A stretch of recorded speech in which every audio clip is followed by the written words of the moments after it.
DJ Mahima DJ Mahima DJ धोले कान्हे पकावर भोला छै गे तोरा सावन दे तो जिंदगी सवारी तोरा गे कोले सावन के सोमारी सब छौरी कुंवारी दुल्हा में तो सारा कारी तोरा गे छौरी गे धोले कान्हे पकावर भोला छै गे तोरा सावन दे तो जिंदगी सवारी तोरा गे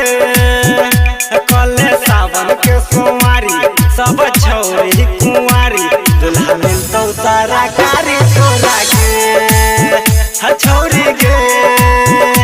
छौरी गे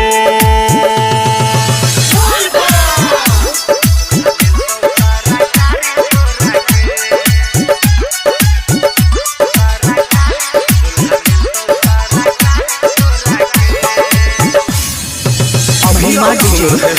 सौली चौक वाली से MRS म्यूजिक की शानदार प्रस्तुति। सुल्तानगंज से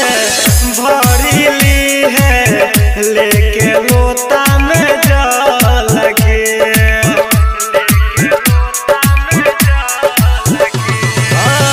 जाए के परतो सुने के छौरी देव घर तोरा पैदल गे सोच सपना पूरा है तो भोला दे तो फल गे धोले कान्हे पकावर भोला छै गे तोरा सावर दे तो जिंदगी सवारी तोरा गे हकले सावन के सोमारी सब छौरी कुंवारी दुल्हा में तो सारा कारी तोरा गे छौरी गे छौरी गे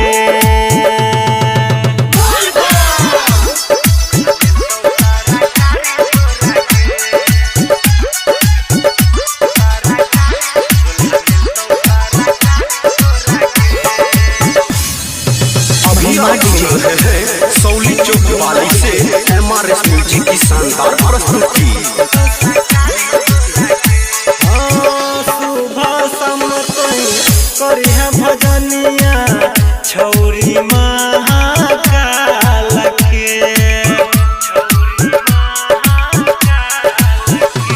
सुबह समतोई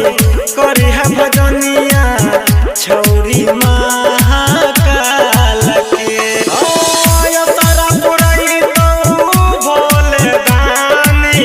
लगत लगाना यही साल में हो जाय छै राजा राहु साथे तिलक शोभै छै माथे कहे संजित छै महिमा भारी गे हकले सावन के सोमारी सब छौरी कुंवारी दुल्हा में तो सारा